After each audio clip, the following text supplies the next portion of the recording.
Hey everyone, what is up? So I've had a few people ask me how I record my PlayStation Vita game footage.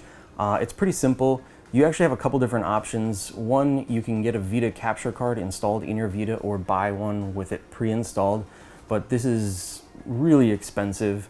I believe the capture card itself is like $250 to $300, somewhere around there. And then you have to send it out to Japan, wait for your Vita to come back, and hopefully it comes back all right. But instead, I just use the PlayStation TV, and this has an HDMI output. And so this, you can usually find these like around $20 on sale. So pretty inexpensive, and it's also a good alternative to just getting a PlayStation Vita.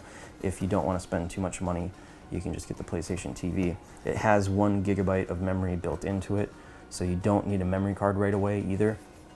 And then from that, the thing with the PlayStation TV though is it does output a copyright, has a copy protected signal on the HDMI. So I have to run the signal through an HDMI splitter. Now some splitters remove the copy protection, others keep it intact. And so I had to make sure, like I went on Amazon to buy this and I had to go through the reviews to make sure that this was gonna do what I needed it to do. And here's you can see the model number on this if you want to look it up yourself. Just be careful because I originally purchased a splitter that everyone said would work from Amazon, and then I found out the company had revised it so that it would not remove the copy protection anymore by the time I bought it. So I had to return that one, and then I did a little bit more research and found this. But so if you decide to get this same model, just be sure to check the recent reviews and make sure that it's still going to do what you want it to do. So I run it into the splitter. That removes the copy protection from the HDMI. And then from there, I go into my Elgato. You can use any type of capture device that uses an HDMI signal. But I've just had the Elgato from recording game footage before. So, and then, now the PlayStation TV is not compatible with every PlayStation Vita game, as you know. So what I actually do is, I actually have 2 PlayStation TVs because they're so cheap. I mean, why not? One of them I have modded with Henkaku, and then the other one's just, factory, most recent updates. But the reason why I have this one modded is because I was able to install the anti-blacklist app. Now, there was a whitelist hack before that improved compatibility with PlayStation Vita games, but it didn't make it 100% compatible with all games. The anti-blacklist app actually makes it compatible with every single PlayStation Vita game.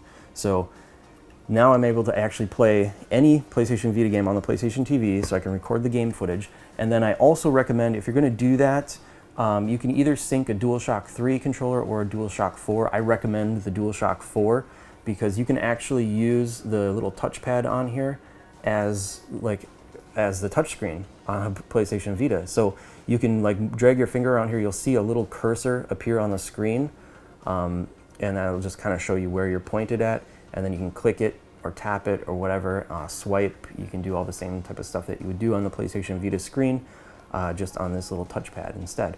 And if you need to access the rear touch, you can also activate a rear and front cursor by clicking in the L and R sticks, and that'll activate like a little cursor that you can move around with the analog sticks too. So there's a bunch of different little things you can do on here to kind of emulate the PlayStation Vita, and it works out pretty nice. And so this is what I use for capturing game footage.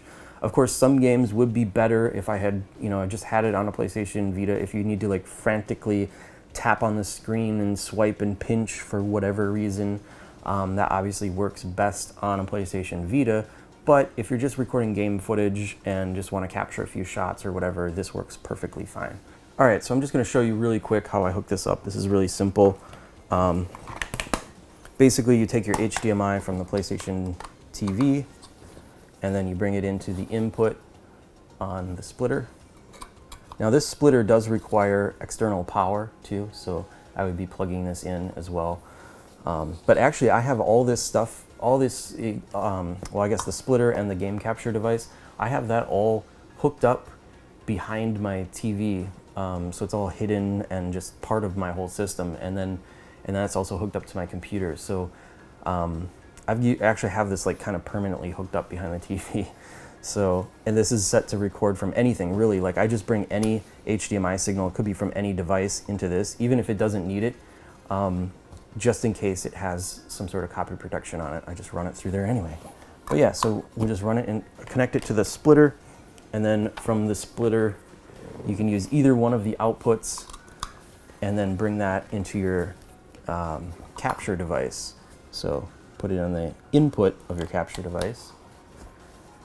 And that's pretty much it. Now, when you want to run it to the TV as well, you have a couple different options. You can either take the second output from the splitter and then hook that up to the TV, or if you have an Elgato, you can just use the pass-through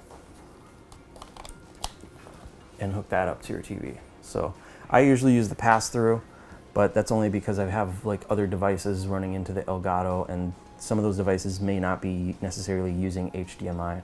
So anyway, that's basically it. It's pretty simple, and yeah, if you want to look this up yourself, the model number on my splitter is VHD1X2MN3D, and that's the HDMI 1X2 splitter from ViewHD. All right, guys, so that is pretty much it. That is how I record my Vita game footage. Until next time, I'll see you later.